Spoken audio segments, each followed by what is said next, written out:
the Arizona Coyotes have made a couple moves, but a couple players who were on the spotlight have been staying now. They're going to be part of the Coyotes for the rest of the season. We're going to talk about that and other moves the Arizona Coyotes have made on this episode of Locked On Coyotes. Your Locked On Coyotes, your daily podcast on the Arizona Coyotes, part of the Locked On Podcast Network, your team every day.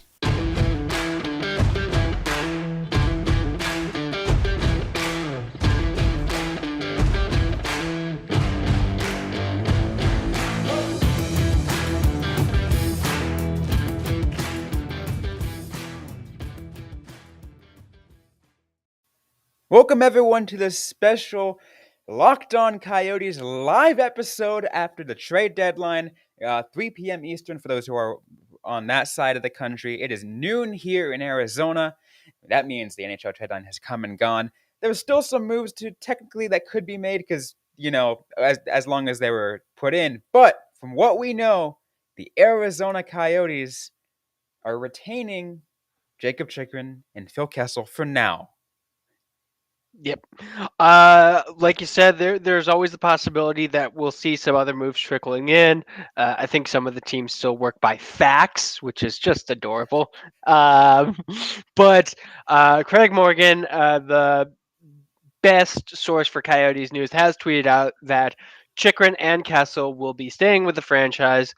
I think everyone kind of got that feeling when it was announced that Johan Larsson had been traded and that part of his salary had been retained. So the Coyotes were not able to retain any salary on Kessel, which made a trade far less likely. But I wasn't too surprised to see Chychrun sticking around. Yeah, just to give everyone some context, an NHL team is only allowed to retain 3 players' salaries in a given year. And the retaining of Johan Larsson is that third player, because we all know the other two, in Oliver Ekman-Larsson and Darcy Kuemper. Obviously, Kuemper only has one more year on that. So, but still, yeah. 3 players. And so is Larsson. So yeah. like this isn't a move that like long term is going to damage the Coyotes. I don't think they could have gotten much back for Phil Kessel. Let's be perfectly honest. He hasn't had the best season with the Coyotes. I think the team would have traded him first and kept that salary over Johan Larsson, just the way they've been operating. It seems like they wanted to send Phil to a contestant or to a contender. But at the end of the day, you kind of got to make the move that makes sense for the team as a whole. And I'm not too sad for Phil Kessel. He already has 2 Stanley Cup rings. So this was his last chance to compete for a cup. And that sucks. I would have liked to have seen him got it, but it's not like he's never won one. You see players who are looking to get traded who have never been to a Stanley Cup final, like Shane Doan, who have never won a cup.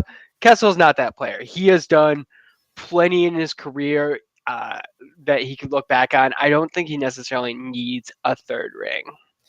No, he doesn't. And I think it's a common thing, though, for NHLers, even though they did win, they kind of want to end on a high note. And yeah. Why have a player of Phil Kessel's caliber stay on the Arizona Coyotes? That's what everyone's thought process is. And it's been that process since the Coyotes essentially announced the rebuild. Yeah, pretty much. Since then, it's been oh, well, Kessel, there's no real reason for him to be there.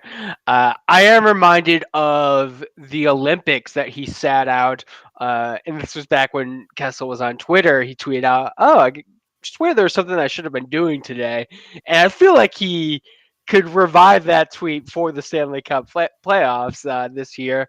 But let's be real. I think a team that's acquiring Phil Kessel this year is acquiring him for that locker room presence, for being a guy who has been there before. I don't see team acquiring Phil Kessel because he makes their on ice product necessarily better. That's just kind of the unfortunate state of Kessel's game right now. At this point, you bring him in for as a veteran later, and yeah, that's okay. It gets to a point when people brought in because of that, and it's awesome when that happens. Yeah, usually it's a different contract though. Yeah, fair. But I guess we do get to see Kessel continue his Iron Man streak with the Coyotes, which is great. I hope he doesn't have too many hard feelings about not being traded, not going to a contender. I'm sure it sucks in what could be the very end of his career to uh, not be able to compete, and also like you got to feel like it stings to not necessarily be valued by the other teams because I don't know what happened in Bill Armstrong's office, but I have to imagine they tried to trade Kessel. I don't think they saw any Mhm. reason to keep him around. It just the deal like couldn't make sense is what I have to believe.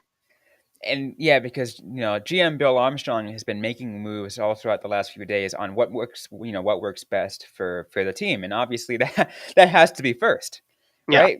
Just because we know what this team is, we know what they're doing, yeah, so it's like if you can't get a good return, something that the Coyotes can actually feel is valuable, like it's not like they're gonna just it's like yeah, they wanted to try to respect Phil Kessel's trade as much as possible. But then, you also got to consider the fact that like the that they want that value. They want to be able to get the high level, draft picks or whatever, because that's at the end of the day, that's what they're going for. yeah. I honestly we don't even know how far it is, but if it was a choice between retaining half of Phil Kessel's salary and sending him to another team for a seventh round pick, or the dreaded future considerations, or using that retaining of half of the salary to send Larson to the Capitals for a third. Like I get respecting Kessel's wishes, but one of those Exactly. moves makes sense for a franchise, the other doesn't. I mean, yeah, because you get a a draft pick that's in the first few rounds versus the latter Yeah, like bit in the first few rounds you're a lot more likely to find a hidden gem. And I'm not saying seventh round you're not going to. It's yeah. been known that seventh rounders have produced some pretty awesome NHLers, but value sense, yes, you're right. It's like it's hard to say to kind of put those into comparison when you're thinking about retaining Larson versus a set part of Larson's salary versus retaining Kessel's salary. Yeah, and we don't know what the offers are. I don't even think I saw any real rumors like linking Kessel to teams. Like that's kind of the No. thing. If there had been like a week of Craig Morgan and like national news people saying like, "Hey, Boston's interested in Kessel.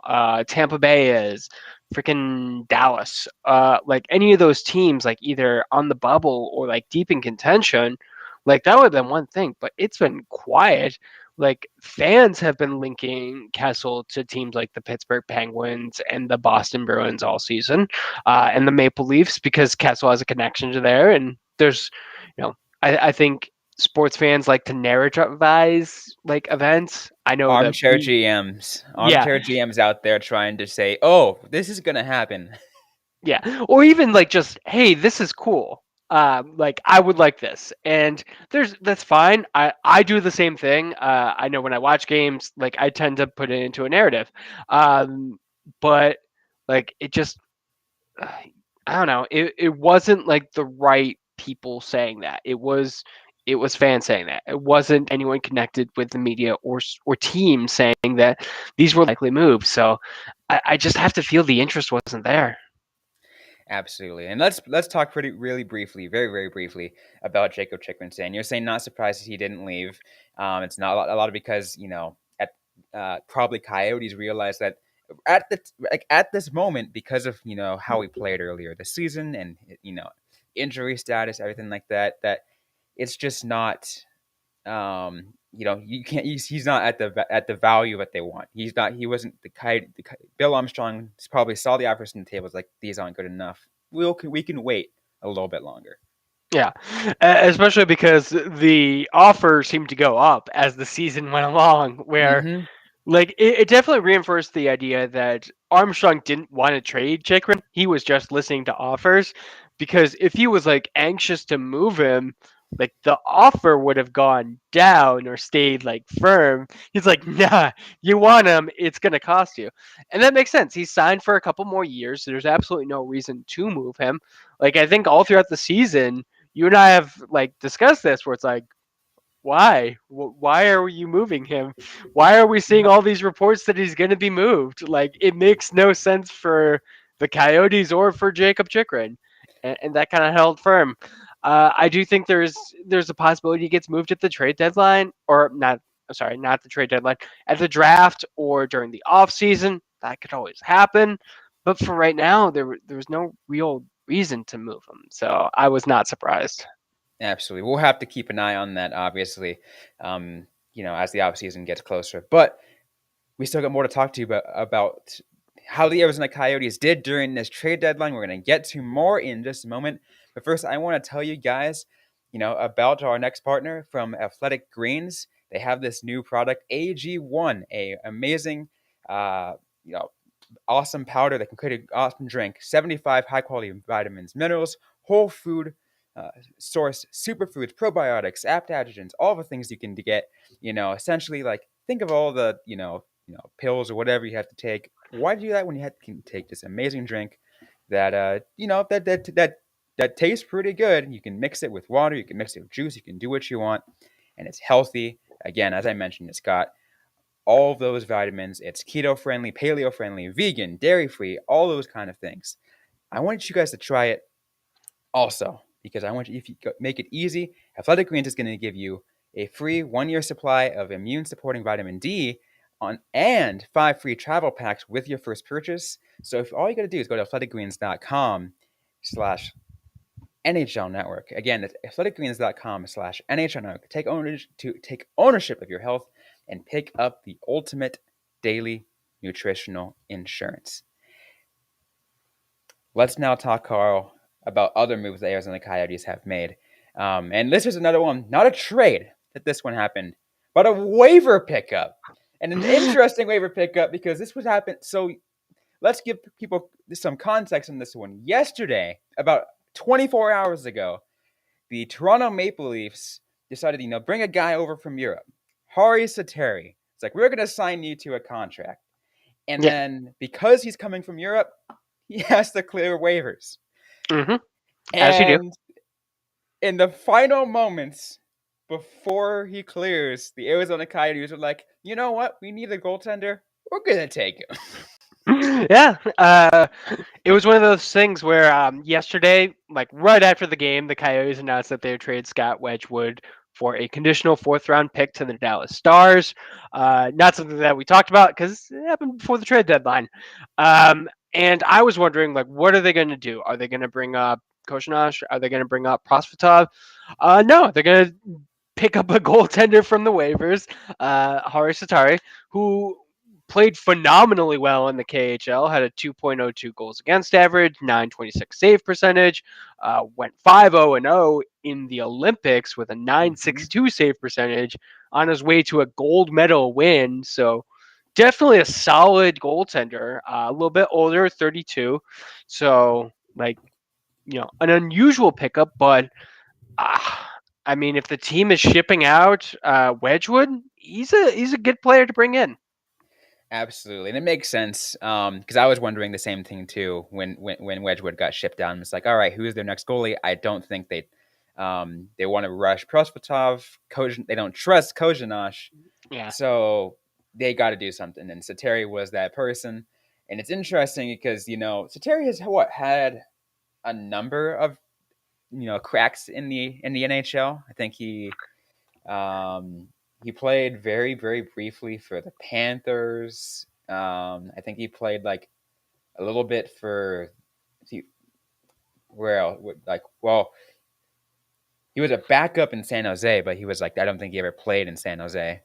Yeah. Like he's been all over the place. Yeah. And looks like mostly just in the KHL international competition.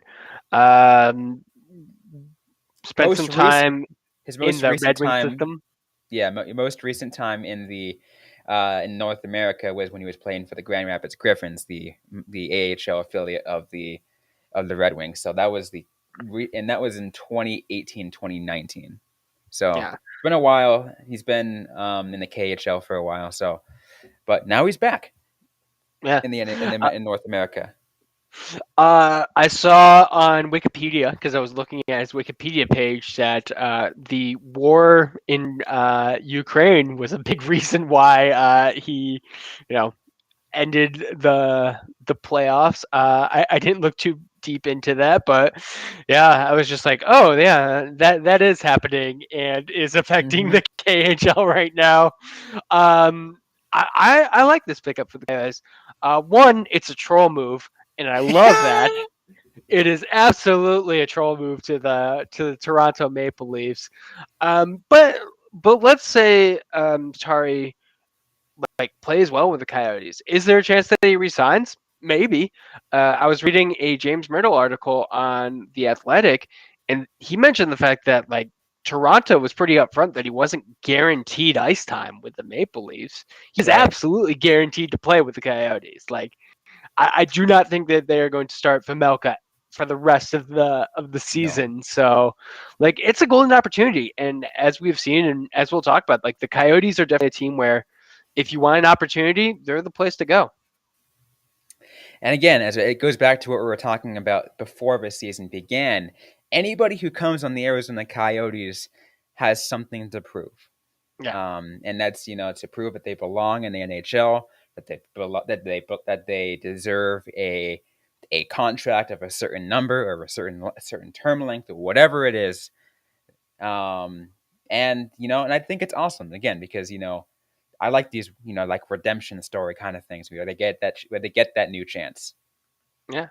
And I mean, I'm sure Satari's agent like looked at the situation, looked at how Vamelka and Scott Wedgwood have played, two like complete unknown factors, like, Mm-hmm. and they've gotten decent numbers. Like, if I was Satari, I'd be like, yeah, maybe I'll spend like a month in Arizona, see how that goes. If worst case scenario, like potentially I'm in a better contracting situation. Like I do not see him completely falling apart in front of the Coyotes in a way that goaltenders haven't recently. I want to rewind for a second, talk about that shipping off Wedgwood in the first place. Can we appreciate the fact that you pick up Wedgwood for free and you trade him back for draft picks, and not only that, but the Coyotes had him earlier, like a few years ago, and traded him away for Darcy Kemper. So like they essentially got rid of him twice for a good goaltender and draft picks. Like, Yeah, yeah, and I mean, like you can look at the Darcy Kemper return as like just part of that trade.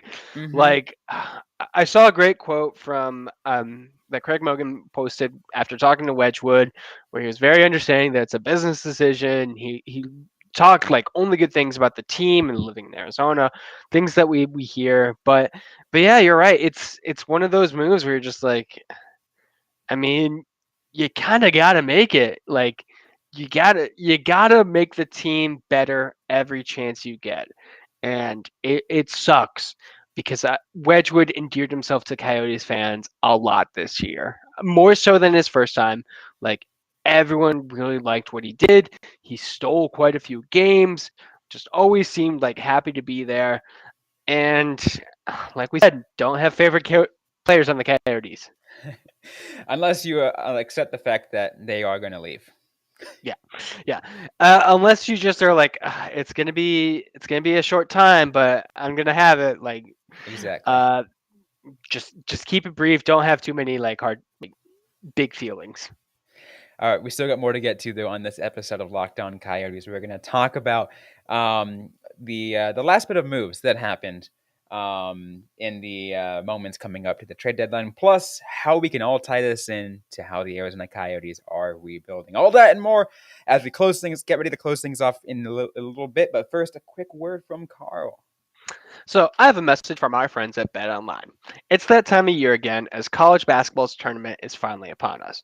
For all the latest odds, contests, and player props, BetOnline.net is the number one source for all your sports betting needs and information. BetOnline remains the best spot for all your sports scores, podcasts, and news this season. And it's not just basketball. BetOnline is your continued source for all your sporting wagering information needs, including live betting and your favorite Vegas casino games. Head over to the website today or use your mobile device to learn more about the trends and action. Bet online, where the game starts.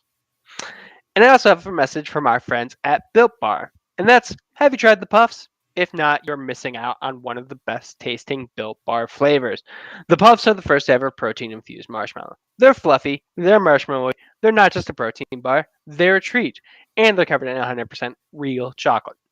The puffs are a fan favorite with some incredible flavors. You have the yummy cinnamony churro, the coconut marshmallow, banana cream pie, my personal favorite. It was pie day last week. Really wanted some banana cream pie just because it's so delicious.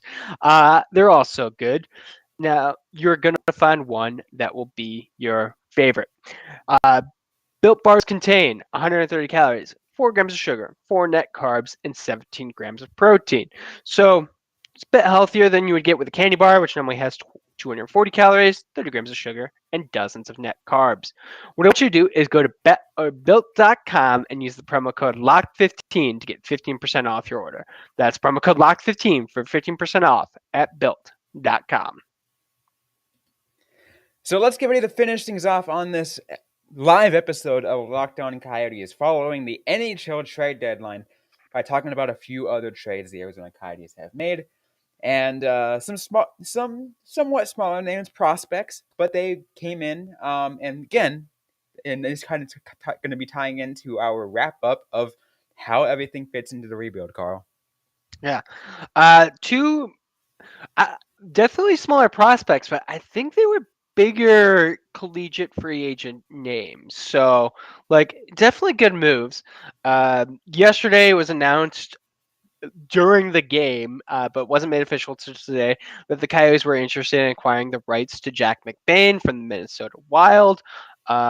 They ended up doing that for Vancouver's second round pick, which the Coyotes acquired in the Garland OEL trade. So if you're paying attention, one pick went to get Dylan Gunther, the other went to get Jack McBain. The Coyotes have a 7th round pick next year. I'm sure Bill Armstrong will turn that into a starting goaltender somehow. And also today, it was announced that the Coyotes had required Brian Lill's contract and Nathan Smith for I forget what the pick was for that. Was it a third? I believe it was a third. Yeah. Two collegiate athletes who told their respective clubs that they will not be signing with them, so they were just trying to move them to get whatever they can. In honor of the move, I am wearing my ASU hockey shirt representing collegiate hockey, which is, I think, two really good moves. We have seen Armstrong has tended to go for older players at the draft. We saw that in JJ Mosier, Josh Doan, overagers, and now they're getting some collegiate free agents. So this is all very fitting with the style. It is very fitting with the style, and it helps kind of build things a little bit quicker because the overages might have a little more experience, that they're more willing to learn, all stuff like that. Because a lot of younger players, and again, not all, but a lot of younger players tend to be a little stuck in their head sometimes. Yeah. Where they're like, oh, I'm good. If I'm good enough to get drafted at 18, I know what I'm doing. Yeah. Yeah, and just from like a general like standing, the Coyotes do not seem to want to have this rebuild last the full 5 years. So they are going after players who are a little bit further along in their career. Like you said, that those players also have a much better mental state. They're more prepared to like know what they need to do, but they're also just physically more prepared. Mm-hmm. Like we saw that this year with Clayton Keller. He got a year older. He had some weight. He looks like a completely different player. The Coyotes don't want to wait around necessarily for that. And as we've said, like if a player like McBain, who like all reports seem to indicate he wanted to play. He didn't like how things looked in the Minnesota depth pool. I've actually seen a couple Minnesota reporters give him crap for that. Like, oh, you should want to compete. I think that's BS. I think any player who looks at the Minnesota Wild is like, it's not really a great spot for my career. So I'm going to move on. And I can respect the hell out of that. And like most people who's an opportunity in Arizona, he is apparently taking it. There's no word yet on an entry level contract for either McBain or Smith. I cannot believe the Coyotes would trade for them if they didn't think it was a very strong possibility that they would resign or that they would Yeah, sign with the team. I'm pretty sure we know they're working on that. Yeah. There's a lot of things that they got that was probably on their mind in the last 24 hours. So no really surprise there. Plus, they can't sign until the season's over. And I do not know if Boston College or University of Minnesota, like where they're at in that. Fortunately, I haven't had time to check that yet, so that could very well be a concern. If Both of them are Bill usually pretty good Armstrong at making the Frozen Four. So yeah. If Bill Armstrong truly did sign for these players and neither of them, or trade for these players, and neither of them signed with the Coyotes, like this is a major bust because the second round pick is something. So I have to believe at least McBain is like looking to be signed and is a good indication. yep. One final bit I'll say before we close things off is just let's appreciate what Bill Armstrong has been doing overall in this rebuild. And again, not all the moves that we were anticipating earlier happened, but again, he's still committing to the rebuild and he's doing it right. He's Yeah. doing all the right things, getting the draft picks he needs, getting those overager prospects, doing what it needs to do to make this rebuild as short as possible. Yeah. Before the show earlier today, Sean, who does a lot of stuff with the Locked On Network, was like asking me how the Coyotes compare to the Seattle Kraken. And I was like, if you look at the Kraken and like the fact that they've acquired like a bunch of second and third round picks, they seem to be like taking like cues from Bill Armstrong in his rebuild and stocking up on like those kind of like later picks to see what they can get. They're not doing as great a job getting the first round picks, which I think is like a key part of that strategy. Like, Coyotes but already have three in this yeah, next yeah. draft, so Yeah. So I think the Coyotes are probably in the best like situation for their rebuild. They are doing better than we could have expected. Now, like we just need to have these moves be hits because, like on paper, right moves. In setting practice, up. Perfect we have to setup. see. Wait on the execution. That's the Yep. big thing. Wait, see how Bill Armstrong executes, and that's a matter of the waiting game. But that is going to be it for this live episode of Locked On Coyotes. I hope you guys like what you heard. If you didn't, don't forget to leave a review, like, comment, subscribe if you're yet to already, wherever you get your podcasts, including on YouTube. I invite everyone now once we sign off to go ahead on YouTube to Locked On Fantasy Hockey. They're going to be talking about all things of wrapping up the NHL trade deadline outside of the Arizona Coyotes, everywhere else. If you are interested in all that, we highly recommend you guys go check them out now. But don't forget to interact with us on social media, though. We're on Facebook, facebook.com/LockedOnCoyotes, Instagram at LockedOnCoyotes, and on Twitter at LO_Coyotes. I am personally at Robyn_Leano. Carl Pavlock is Carl Pavlock FFH. That's going to be it for this episode, guys. Thanks once again for joining us. Hope you guys are staying safe out there. Hope you guys are staying healthy. And don't forget to howl on.